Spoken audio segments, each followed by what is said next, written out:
வணக்கம். இந்த வீடியோவில் என்ன பார்க்க போறோம் அப்படின்னா எல்லாரும் எதிர்பார்த்து காத்திருந்த அந்த எஸ்ஐ நோட்டிஃபிகேஷனுடைய ஃபுல் வீடியோ தான் இன்னைக்கு நம்ம பார்க்க போறோம். பாருங்க, Tamil Nadu uniformed service recruitment board அவங்க தான் வெளியிட்டிருக்காங்க. நோட்டிஃபிகேஷன் டேட் அப்படின்னு பார்க்கும்போது 4/4/2025 ஏப்ரல் 4ஆம் தேதி அந்த நோட்டிஃபிகேஷன் விட்டுருக்காங்க. என்னுடைய ஆன்லைன் அப்ளிகேஷன் எப்போ சப்மிட் பண்ணணும் அப்படின்னா 7ஆம் தேதி அது ஓப்பன் ஆயிடுது. ஆன்லைன் அப்ளிகேஷன் அந்த வெப்சைட் பார்த்தீங்கன்னா 7ஆம் தேதியிலிருந்து நீங்க அப்ளை பண்ண ஸ்டார்ட் பண்ணலாம்.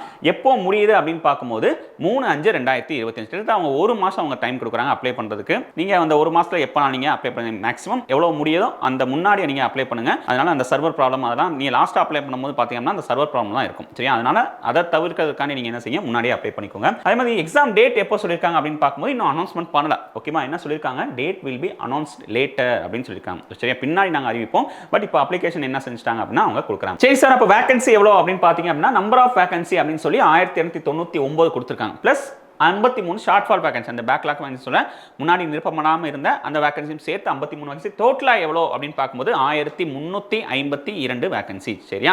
இப்போ இருக்கிற வேகன்சி 1299, அது போக ஷார்ட் ஃபால் வேகன்சி 53, டோட்டல் சேர்த்தோம் அப்படின்னா 1352 வேகன்சி அவங்க கொடுத்துருக்காங்க. இதில் பார்த்தீங்க அப்படின்னா தாலுக்கு எவ்வளோ, ஏஆருக்கு எவ்வளோ, அந்த ஏஆர்ல மென்ஸ்க்கு எவ்வளோ, உமன்ஸ்க்கு எவ்வளோ, எல்லாமே டோட்டலாக அவங்க கொடுத்துருக்காங்க. மென்ஸ்க்கு அப்படின்னு பார்க்கும்போது ஏஆரையும் தாலுக்கையும் சேர்த்து 909 வேகன்சி, பெண்களுக்கு 390 வேகன்சி. டோட்டலாக தான் அவங்க 1299 சொல்லிருக்காங்க. அதே மாதிரி இங்க தாலுக் கேஸ்ல பார்த்தா அந்த 53 வேகன்சி. சரி, அந்த பேக்லாக் வேகன்சினா ஷெட்யூல் காஸ்ட், ஷெட்யூல் ட்ரைப் கூடிய அந்த பேக்லாக் வேகன்சியும் சேர்த்து 53 வேகன்சி அவங்க போட்டுருக்காங்க. டோட்டலா 1352 போஸ்டிங். ஓகே, இது நல்ல போஸ்டிங். இதுக்கு முன்னாடி பாத்தீங்கன்னா ஒரு 900, 800 அந்த மாதிரி தான் அவங்க வேகன்சி போட்டுருக்காங்க. இந்த 1352 வேகன்சி அப்படிங்கும்போது ரொம்ப பெரிய வேகன்சி தான். சரியா? சரி, இதனுடைய குவாலிஃபிகேஷன் என்ன அப்படின்னு பார்க்கும்போது எனி டிகிரி. ஓகேவா? எனி டிகிரி, நீங்க எந்த டிகிரினாலும் படிச்சிருக்கலாம். எஸ்எல்சி +2 அது போக எப்படி முடிச்சிருக்கணும் அப்படின்னா டிகிரி முடிச்சிருக்கணும். 10+2+3 அப்படின்னு சொல்ற அந்த இதில் 10th படிச்சிருக்கணும், 12th படிச்சிருக்கணும். அதே மாதிரி டிகிரி எந்த லெவல்னாலும் நீங்கள் எந்த டிகிரினாலும் நீங்கள் கம்ப்ளீட் பண்ணால் நீங்கள் இதுக்கு எலிஜிபிள். சரி சார், ஏஜ் லிமிட் எவ்வளோ அப்படின்னு பார்க்கும்போது ஏஜ் லிமிட்டை பொறுத்த வரைக்கும் என்ன சொல்கிறாங்க அப்படின்னா 20 வயசு கம்ப்ளீட் ஆயிருக்கணும். சரியா? 20 வயசு கம்ப்ளீட் ஆயிருக்குன்னு சொல்கிறாங்க. 1/7/2025 படி நீங்கள் எவ்வளோ ஏஜ் கம்ப்ளீட் ஆயிருக்கணுமா, 20 வயசு கம்ப்ளீட் ஆயிருக்கணும் அப்படின்னு சொல்கிறாங்க. அது மட்டும் இல்லாமல் மேக்ஸிமம் எவ்வளோ ஏஜ் சொல்கிறாங்க அப்படின்னா 30 சொல்லியிருக்காங்க. Must have completed age of 30 years. 30க்கு மேலே நீங்கள் இருக்கக்கூடாது அப்படின்னு சொல்லியிருக்காங்க.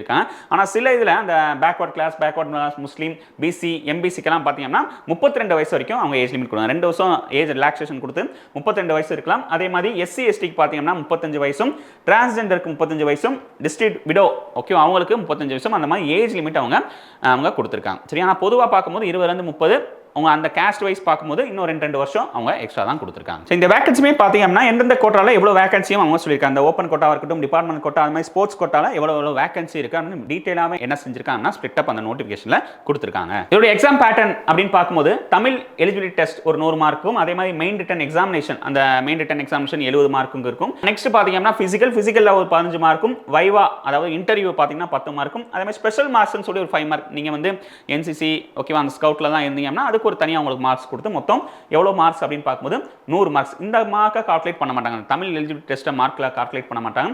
மீதி இருக்கிறத பார்த்தீங்கன்னா அந்த 100 மார்க் அவங்க கால்குலேட் பண்ணுவாங்க. ஓகேவா? 7ஆம் தேதியிலிருந்து எஸ்ஐ உடைய ஆன்லைன் அப்ளிகேஷன்ஸ் ஓப்பன் ஆயிடும். எல்லாருமே எவ்வளவு வேகமாக பண்ண முடியுமோ அப்ளை பண்ணிருங்க. எல்லாருக்குமே ஆல் தி பெஸ்ட். தேங்க்யூ.